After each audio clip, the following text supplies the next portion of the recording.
ओम सहनाववतु सहनौ भुनक्तु सह वीर्यं कर्वावहै तेजस्विनावधीतमस्तु मा विद्विषावहै। ओम शांति शांति शांति। केनोपनिषद का हम अध्ययन कर रहे हैं, इसीलिए अध्ययन करना चाहिए कि इस सृष्टि को चलाने वाले जो चैतन्य है वही परमात्मा को हमें समझना है। इसीलिए ऋषि मुनियों उत्सवों के माध्यम से हमें बहुत अच्छी जीवन दृष्टि भी दे जाते हैं। अभी इसी महीने में 2-3 दिन के पहले भगवान सो गए हैं। वो परिकल्पना भी बहुत अच्छी है। सो जाते हैं भगवान, हमारी जिम्मेवारियां बढ़ जाती है। जब इंसान परमात्मा सो जाता है तभी इंसान को बहुत जाग के काम करना पड़ता है, जागृत होके काम करना पड़ता है, उसको सोचना पड़ता है। और जानबूझ के परमात्मा सो जाते हैं क्योंकि सृष्टि की 12 महीने के चक्र में जिन 4 महीने में सबसे ज्यादा हमारे लिए काम होता है, वही काम में ईश्वर नहीं है ऐसा प्रतिपादित करने के लिए ईश्वर सो जाते हैं। यानी काम के पीछे हमारा अहम जुड़ना नहीं चाहिए। हमें यह भी सीखना चाहिए कि जीवन में हमें भी ऐसा कोई काम करना चाहिए जिसके पीछे हमारा अहम जुड़ा हुआ नहीं है। और हम काम तो करते हैं, यश किसी और को देना चाहिए। इसी को कृष्ण की मां बोलते हैं। वही इंसान के कुख पे कृष्ण का जन्म होता है। इसी का नाम है यशोदा। सब कुछ काम ईश्वर ही कर रहा है ये 4 महीने में, फिर भी ये चतुर्मास में ईश्वर बता रहे कि मैं तो सो जाता हूं। हम बहुत कुछ करने के बाद जब भी फल लेने की बारी आती है तब सो जाते हैं क्या? यदि सो जाते तो समझ लेना हम हमारे जीवन से अहंकार को थोड़ा दूर करने का प्रयत्न करेंगे। यदि आपने अहम भाव को माइनस किया तभी तो आप इस परमात्मा को समझ पाएंगे। केनोपनिषद दूसरे खंड के 3 मंत्र में यही तो बताना चाहता है। शरीर, इंद्रिया, मन, बुद्धि में आपका जो अहम भाव जुड़ा हुआ है, उन्हीं को आप जो आत्मा समझ रहे हैं, उसी से थोड़ा दूर हट के देखिए। वो आप आत्मा नहीं है, आत्मा कुछ और है। ये समझाने के लिए तो देवशयनी एकादशी, मगर भगवान सो जाने के बाद हमें कुछ ज्ञान चाहिए। यदि ज्ञान चाहिए तो दुनिया का भारी खम इंसान को हमें पकड़ना चाहिए। बहुत सारे तूफान आते हैं जीवन में, मगर तूफान में भी झुकने वाला नहीं है ऐसा कोई बड़ा इंसान हमें मिलना चाहिए। कोई न मिले तो श्रुति तो हमारा गुरु है ही। इसीलिए 4 दिन के बाद गुरु पूर्णिमा आती है। बहुत बारीक हम बातें, जीवन में वही भारी बातें होती हैं जो किसी भी तूफान में हमें उड़ने से बचाती है, हमें झुकने से बचाती है, हमें हटने से बचाती है। हम वही रास्ते पे स्थिर है। हमें इस जन्म में इंसान होना है और इंसान होकर परमात्मा को जानना है। यदि जानना है तो केनोपनिषद जो बता रही है वो हमें समझना चाहिए। यस्या मतम तस्य मतम, मतम यस्य न वेदश, अविज्ञातम विजानताम, विज्ञातम अभिजानतम। बहुत अच्छी बात बताई। जो मानते हैं कि मैं ब्रह्म को जानता हूं, श्रुति बता रही है वो नहीं जानते हैं। जो मानते हैं कि मैं ब्रह्म को नहीं जानता हूं, श्रुति बता रही है वो जानते हैं। यानी बहुत परस्पर विरुद्ध कथन श्रुति ने किया है। दूसरी पंक्ति में वही बात बताई, जानने वाला नहीं जानता है और नहीं जानने वाला जानता है।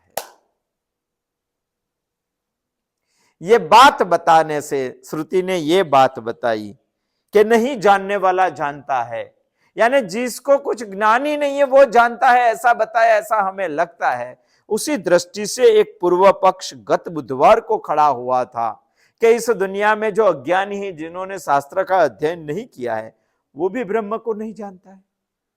और आप बता रही है कि जो नहीं जानता है वो जानता है। तो हमें समझना चाहिए क्या कि जो नहीं जानता है वो सामान्य लोग भी ब्रह्म को जानता है? ऐसा है क्या? ऐसा नहीं है। तो इसीलिए पूर्व पक्ष खड़ा हुआ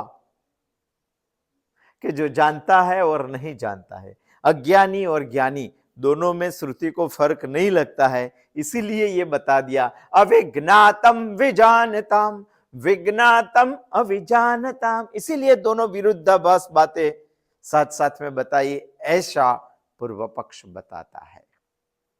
हमने गत बुधवार को दृष्टांत से समाधान करने का प्रयत्न किया कि वैसे तो अज्ञानी और ज्ञानी दोनों समान ही है।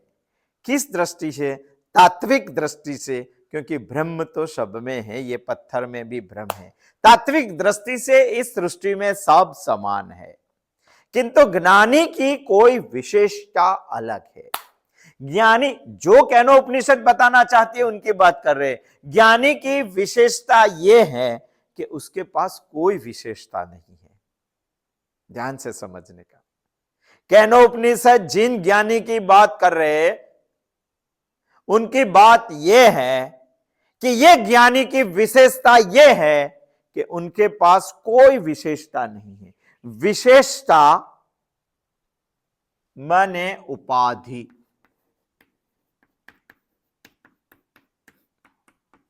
उपाधि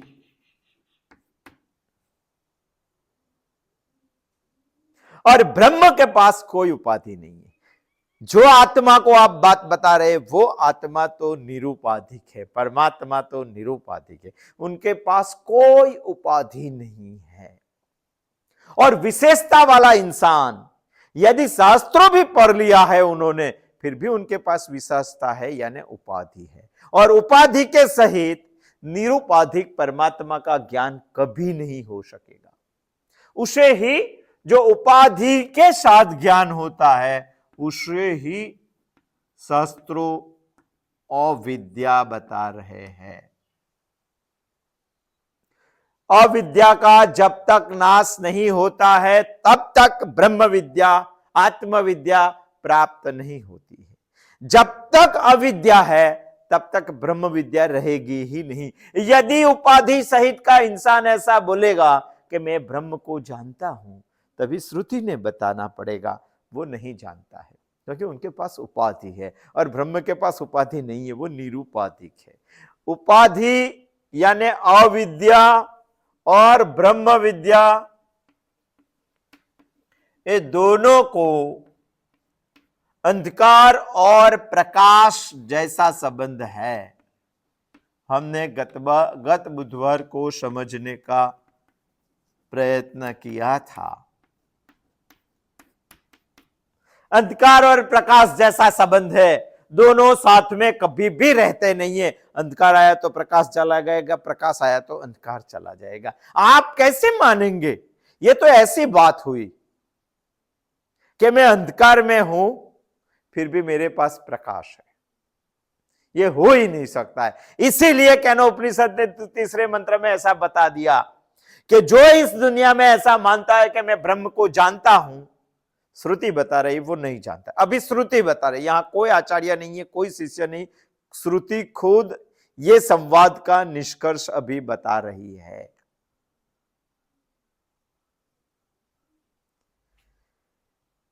जो मानते हैं कि मैं ब्रह्म को जानता हूं, यस्या मतम तस्य मतम, तभी तो श्रुति ने बता दिया वो जानते ही नहीं है। मतम यस्य न वेदसा, और जो बताते हैं कि मैं ब्रह्म को नहीं जानता हूं तो वो जानते हैं। अविज्ञातम विजानताम, विज्ञातम अविजानताम। नहीं जानने वाले ब्रह्म को जानते हैं और जानने वाले ब्रह्म को नहीं जानते। बहुत स्पष्ट बात बता दिया, बहुत स्पष्ट बात। जिनके साथ अविद्या का साथ है उसे शास्त्रों ने पढ़ाई की हो फिर भी ब्रह्म का ज्ञान, आत्मा का ज्ञान, परमात्मा का साक्षात्कार नहीं हो सकेगा। अविद्या के साथ ब्रह्म विद्या होती ही नहीं है। वो तो असम्यक दर्शी है। असम्यक दर्शी माने शरीर, इंद्रिय, मन, बुद्धि, ये सब में अहम भाव रखने वाला, उसी को ही आत्मा समझने वाला, वो असम्यक दर्शी है। वो चलेगा नहीं केनोपनिषद में। इसीलिए तो हमारा प्रश्न केनोपनिषद में पहला ही था, ओम कहने सितम पतति प्रेषितम मनः। ये देहादि संघात को कौन चला रहा है? मगर ये देहादि संघात वो नहीं है, वो नहीं है।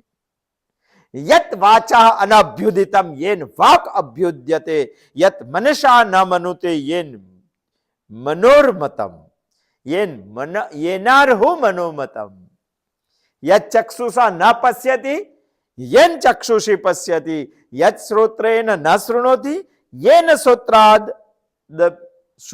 श्रोत्रमिदं श्रुतम, यत प्राणेन न प्राणिति येन प्राण प्रणीयते। इतने सारे मंत्र बताकर केनोपनिषद ने वही बताया कि इस दुनिया में जानने वाला ब्रह्म को जानता नहीं है। जो असम्यक दर्शी है, यही शरीर में शरीर को आत्मा समझते, मन को आत्मा समझते, इंद्रिय को आत्मा समझते, बुद्धि को आत्मा समझते, वो असम्यक दर्शी है। वो ब्रह्म को शास्त्र पढ़ने के बाद भी वो ऐसा बोलता है कि मैंने ब्रह्म को जान लिया। श्रुति बता रही है वो जानता नहीं है, वो जानता नहीं। तीन प्रकार के लोग श्रुति यहां बता रही है। ये समझेंगे तो हमें श्रुति की ये बात समझ में आ जाएगी। पहले लोग ऐसा है जिन्होंने शास्त्राध्ययन नहीं किया है।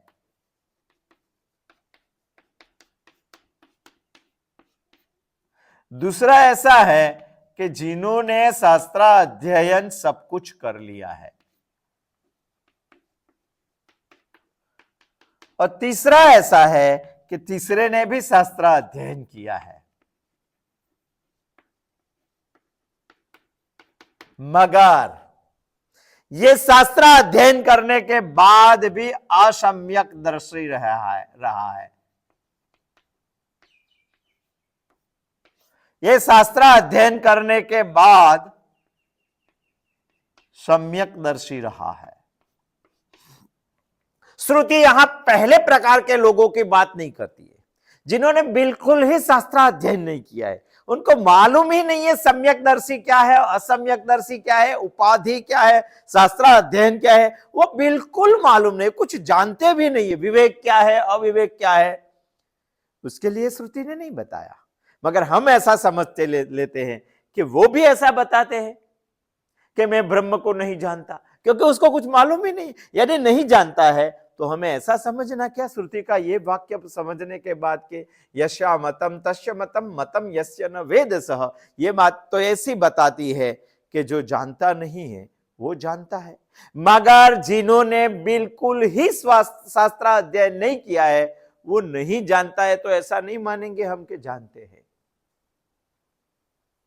वो नहीं जानते हैं तो नहीं जानते हैं, उनके लिए ये मंत्र नहीं है। मगर जिन्होंने शास्त्राध्ययन कर लिया है, ब्रह्म की समझ के पास पहुंच गया है, फिर भी वो अविवेकी है, फिर भी वो उपाधि को ही अहम भाव से देखता है, फिर भी वो असम्यक दर्शी है।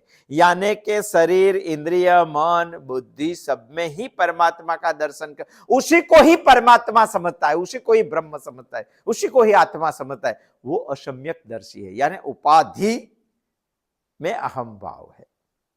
उसके लिए श्रुति बता रही है कि यदि शास्त्र अध्ययन करने के बाद भी वो बोलेगा कि मैंने ब्रह्म को जानता हूं, यदि उनके पास उपाधि में अहम भाव है, उनके पास अविद्या है, तो श्रुति बताती चाहे वो 1,00,000 बार बोल दे कि मैं ब्रह्म को जानता हूं, फिर भी श्रुति बताती है वो नहीं जानते हैं। यस्या मतम तस्य मतम मतम यस्य न वेदसा, वो मानते हैं कि मैं जानता हूं, फिर भी श्रुति बताती है वो नहीं जानता है।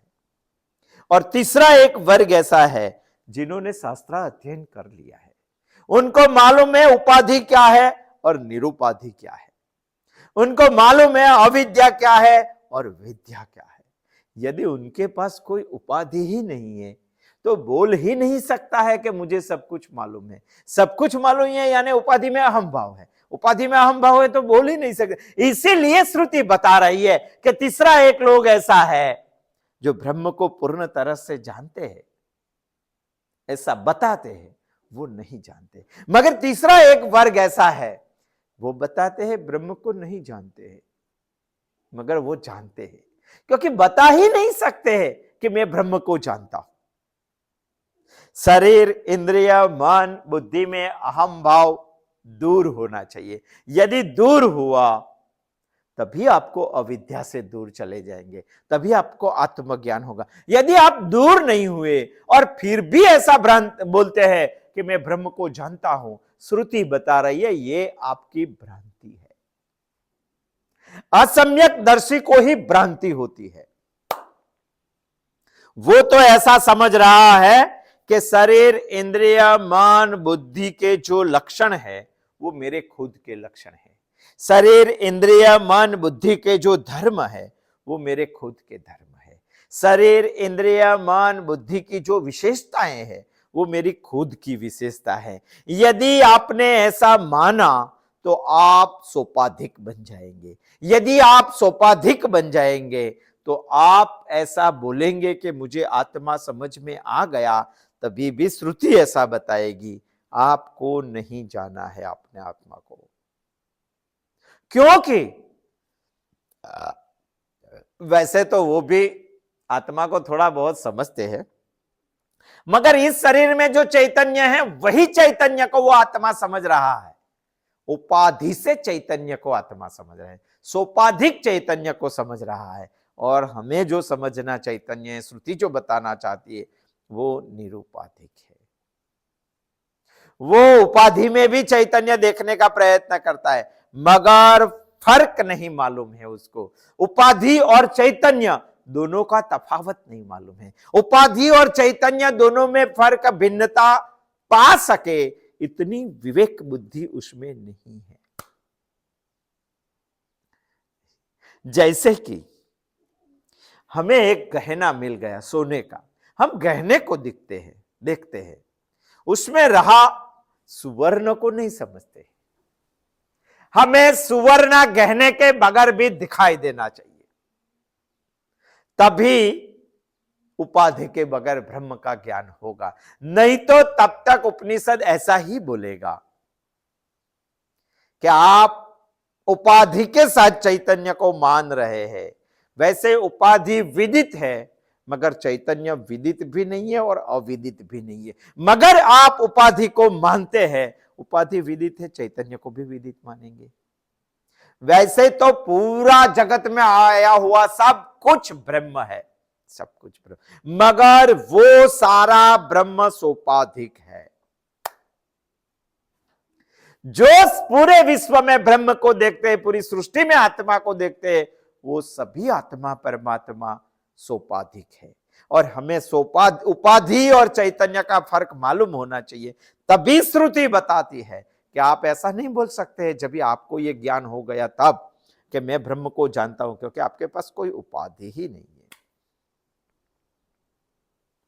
तभी श्रुति बताती है कि जानने वाला परमात्मा को नहीं जानता और नहीं जानने वाला परमात्मा को जानता है। जैसे कि रावण बताता था एको हम अद्वितीयो हम, मैं ऐसा हूं, मेरे जैसा दूसरा कोई नहीं है। लोग बताते हैं रावण को वेद का ज्ञान था, ब्रह्म ज्ञानी था, ऐसा बता रहे थे, मगर रावण का मानता था एको हम अद्वितीयो हम, नास्ति न भूतो न भविष्यति, मेरे जैसा कोई होगा भी नहीं और मेरे जैसा आज तक कोई हुआ भी नहीं।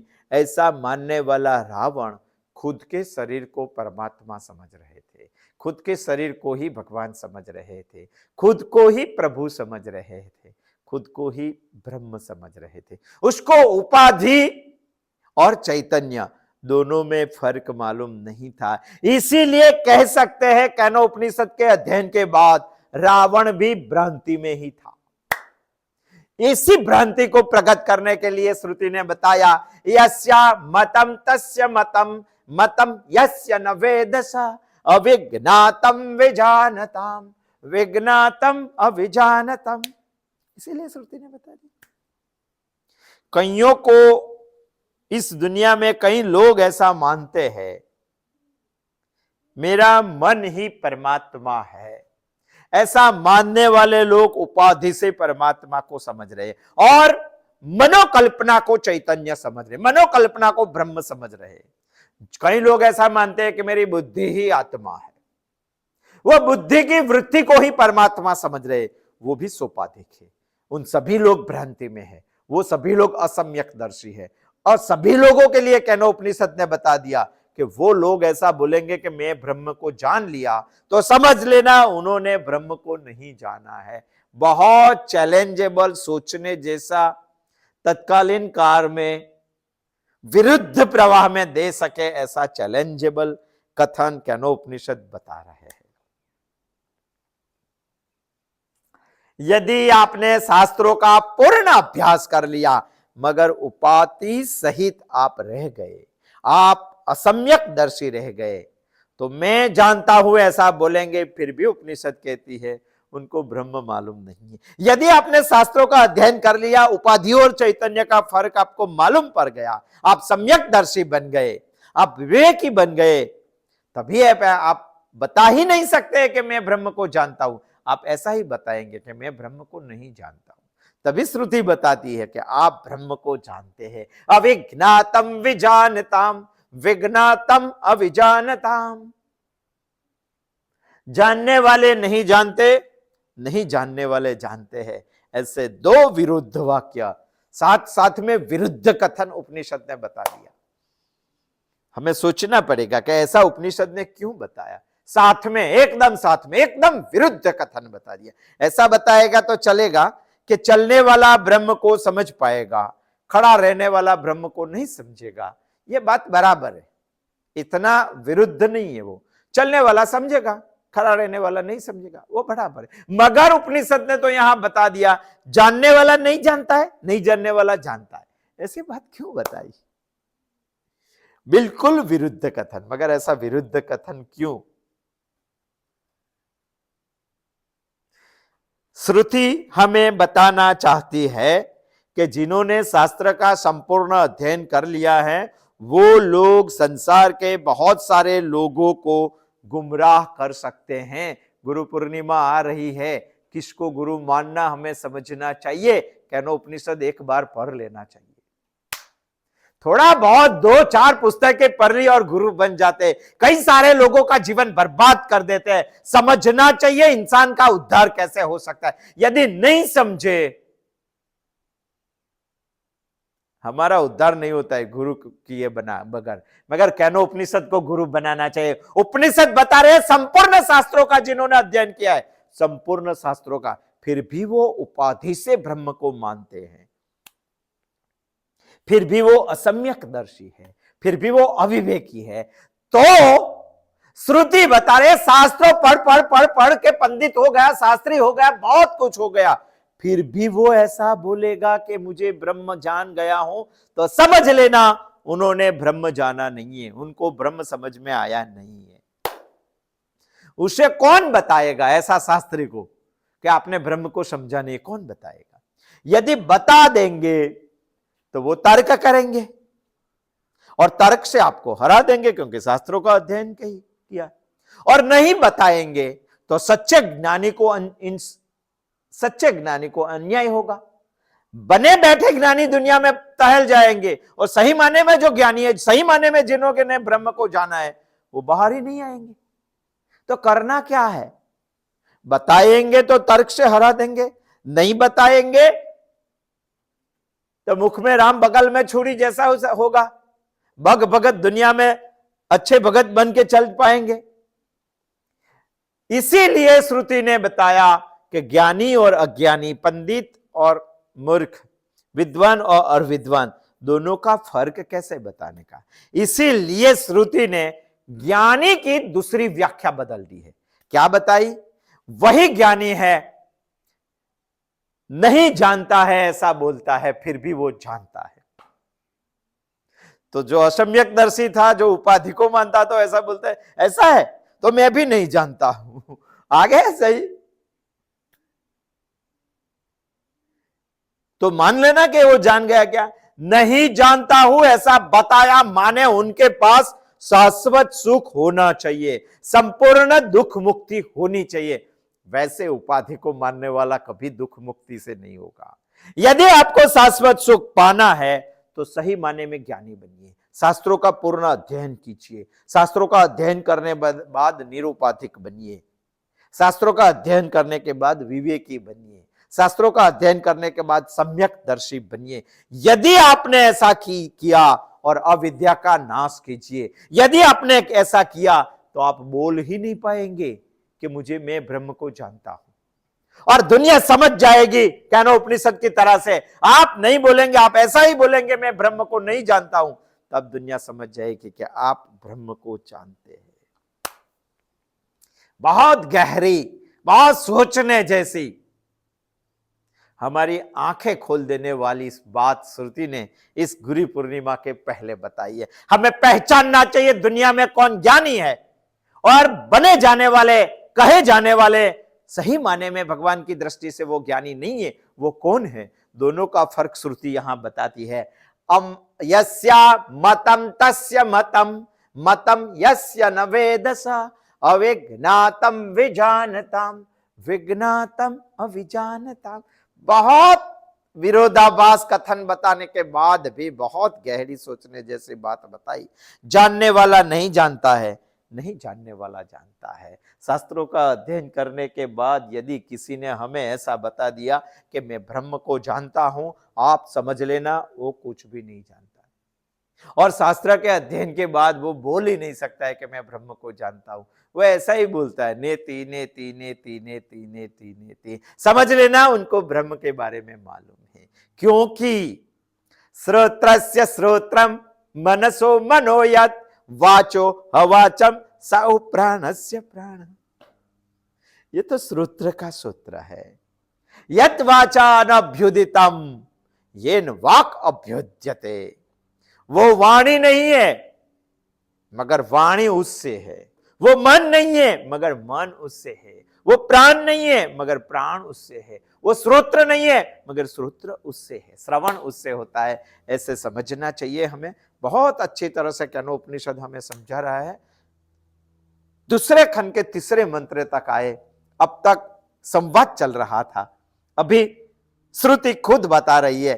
अभी हम चौथे मंत्र पे आने वाले बुधवार को आएंगे। क्या बताती है श्रुति, आने वाले बुधवार को आएंगे, इसके बारे में आगे सोचेंगे। अस्तु। जय श्री कृष्ण।